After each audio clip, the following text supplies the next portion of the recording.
Après avoir testé et examiné de nombreux produits technologiques, il peut être difficile de se passionner pour un nouveau téléphone. Même les téléphones pliables, qui représentent généralement un changement de rythme rafraîchissant par rapport aux autres téléphones, commencent à sembler moins excitants qu'il y a 5 ans. Mais après avoir passé une longue période avec le Galaxy Z Fold 4 de Samsung, j'en ai appris beaucoup plus sur les promesses et les compromis qui accompagnent les pliables d'aujourd'hui. Bien que je n'ai pas pu essayer le Galaxy Z Fold 4 au moment de son lancement, j'ai récemment décidé de l'utiliser comme téléphone personnel pendant environ 3 semaines.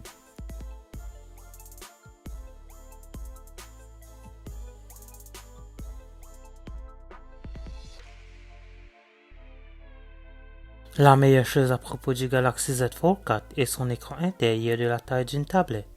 L'écran de 7,6 pouces du Galaxy Z Fold 4 m'a permis de laisser mon iPad à la maison, car je pouvais compter sur mon téléphone pour regarder Netflix sur un écran plus grand. Certaines autres tâches pour lesquelles le plus grand écran du Z Fold 4 s'est avéré être utile incluent la navigation dans les menus en ligne des restaurants, les appels vidéo et la lecture d'articles de presse. L'idée d'avoir un téléphone qui fait également office de tablette n'a rien de nouveau pour les premiers utilisateurs et les passionnés de technologie, mais c'est toujours un concept nouveau pour le reste d'entre nous. J'ai reçu beaucoup de réactions de la part d'amis qui ont réagi avec un mélange de curiosité, d'enthousiasme et de scepticisme. À l'heure actuelle, pouvoir afficher les applications sur un écran de la taille d'une tablette est son plus grand attribut. Néanmoins, je ne me suis jamais retrouvé à utiliser le mode Flex, qui est la fonctionnalité de Samsung qui divise le logiciel entre les parties supérieures et inférieures de l'écran lorsqu'il est plié à moitié. J'ai tenu à l'essayer, mais je ne me suis jamais retrouvé à l'utiliser naturellement. Outre le grand écran, je suis reparti impressionné par les haut-parleurs du Galaxy Z Fold 4.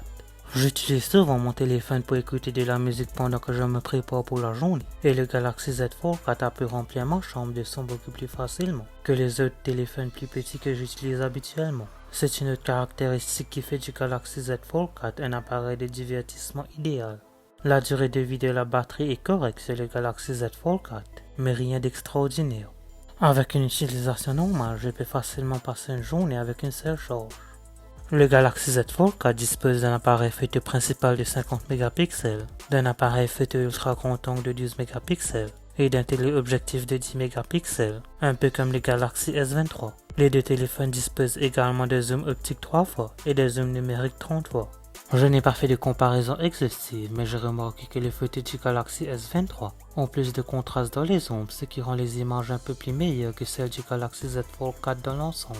Cela est probablement dû au traitement mis à jour effectué sur le back-end, piloté par le nouveau processeur Qualcomm Snapdragon 8 Gen 2 GS23, qui a été optimisé pour les appareils Galaxy de Samsung. Le Galaxy Z Fold 4 en comparaison fonctionne sur la génération précédente, le Qualcomm Snapdragon 8 Gen 1. Mais les deux téléphones étaient excellents pour prendre des photos de des scénarios de faible luminosité. Le Galaxy Z Fold 4 a suffisamment de droits pour prouver qu'il y a des promesses dans un appareil qui peut fonctionner à la fois comme un téléphone et une tablette. Mais certains inconvénients l'empêchent d'être aussi utile et agréable qu'il pourrait l'être, la plupart étant liés à la conception et au logiciel. Le pli du Galaxy Z Fold 4 est encore perceptible, même maintenant qu'il est à sa 4e génération. Mais des entreprises comme Huawei et Oppo sont déjà en avance sur Samsung à cet égard. L'écran extérieur du Galaxy Z Fold 4 semble plus naturel que sur les versions précédentes, grâce à son design légèrement plus large. Mais il y a encore des moments où son rapport carré apparaît. Lorsque vous prenez des photos par exemple, l'écran de couverture offre un viseur plus petit que celui que vous obtiendrez en utilisant un téléphone normal. Même si j'ai adoré utiliser le grand écran du Galaxy Z Fold pour lire et regarder Netflix, le logiciel général pourrait encore nécessiter du travail. C'est une critique que je formule depuis un moment à l'égard des téléphones pliables, et elle est toujours d'actualité. Les appareils d'aujourd'hui manquent de fonctionnalités logicielles suffisamment convaincantes pour prouver la promesse des pliables. Avec le Galaxy Z Fold 4 et Flip 4, Samsung a ajouté une nouvelle fonctionnalité qui vous permet d'utiliser la moitié inférieure de l'appareil comme trackpad lorsque le téléphone est en mode flex. Bien que cela facilite la navigation sur le téléphone, le problème le plus important est que je n'ai jamais eu envie d'utiliser le mode flex. Dans l'ensemble, le Galaxy Z Fold est allé suffisamment loin pour montrer qu'il y a un avenir pour les téléphones pliables. Mais surtout, je me suis retrouvé à l'utiliser comme un téléphone ordinaire, et c'est peut-être le point à retenir le plus révélateur de tous. À l'heure actuelle, la plupart des gens veulent probablement simplement un très bon téléphone. Merci d'avoir regardé cette vidéo, n'oubliez pas de la liker et de la partager, n'hésitez pas à vous abonner. N'oubliez pas d'aller liker ma page Facebook et de me suivre sur Twitter et Instagram, les liens seront en description.